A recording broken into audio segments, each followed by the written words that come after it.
Well, she first came to the Northwest as a young princess, but today, in her 60th year as Queen, Queen Elizabeth II arrived in the region to celebrate her Jubilee year. Hundreds of people turned out in Manchester and Salford to line the streets, clap, cheer and wave flags. And we were there too. In fact, she opened this very building for us. More on that later, but first, Peter Marshall reports on the start of the Queen's first visit to our region in this very special year.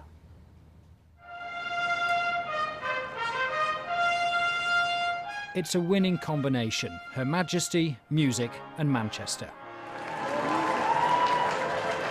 A sparkling diamond jubilee welcome for Queen Elizabeth at Victoria Station. First stop, to officially open the new Central Manchester Hospitals, a £500 million development.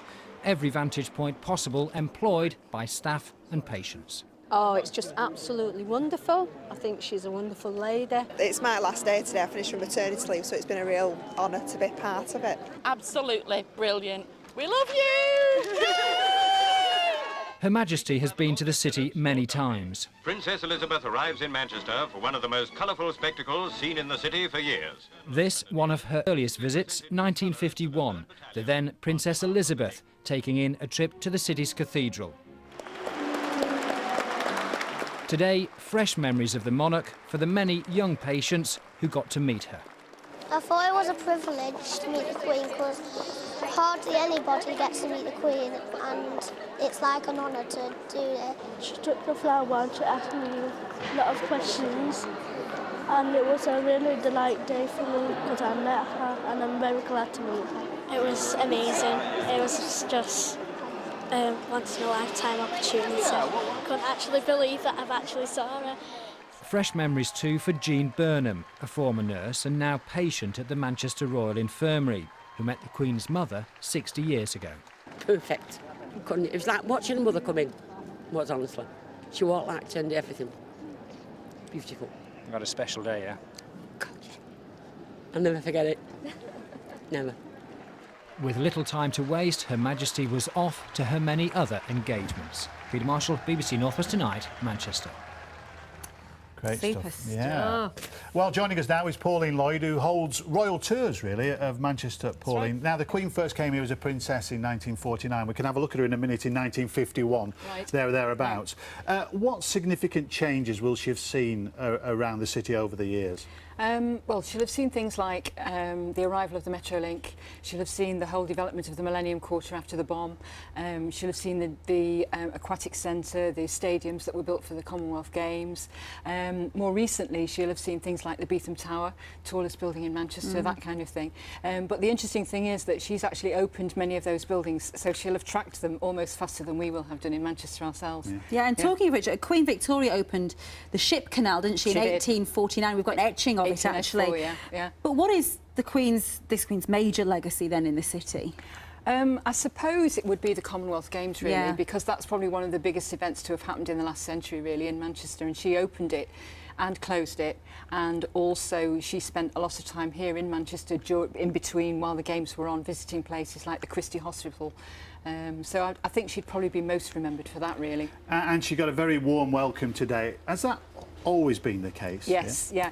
The only time when there was probably a slight bit of tension was around the time when there was a lot of concern that she wasn't being kind to Princess Diana and she wasn't as warm to people as Princess Diana, and there were tensions and things. And when at the opening of the Commonwealth Games, people said that she wasn't friendly enough to Kirsty Howard, which she said that wasn't true. She'd been really looking forward to meeting her, but apart from that, she always seems to have been welcomed with big crowds with big smiles. OK, well, that was the case No today. difference today, yeah. Pauline, thanks we were very so much. excited. Yeah. We like to be cynical as journalists, but we all got wrapped up in it very, very quickly. And later on in the programme, we'll see what happened when Her Majesty met Hacker the dog. I've been there. You have. Now, there's been quite a buzz about the place here today. One of the major stops on the royal tour we heard about earlier in the programme was the BBC's new home right here in Salford Kings. Yeah, the Queen officially opened the complex. We all had a big round of applause when she did it. And she had a look around the studios used by Football Focus and Newsround. We were all pressing our noses up to the glass just to catch a glimpse of her as she arrived. Stuart Flinders, though, was out there with the crowds. If the Queen had turned up here in her coronation year, she'd have found one of the busiest docks in the world. Few parts of her kingdom have undergone such a transformation. The dockers have gone, the media types have moved in. Today she met Football Focus presenters and Hacker and Dodge of CBBC. We could be your new corgi. Outside, the children of Cheadle Heath Primary in Stockport helped give her a warm reception. Well, when she came out of the car, everyone was like screaming, saying, "Oh, it's the Queen!" I never thought I would meet the Queen, especially not at the age of 11. I had a dream that I wanted to meet her all my life, and now when she came out I was just really excited. The Queen performed the official opening ceremony at the BBC's new home.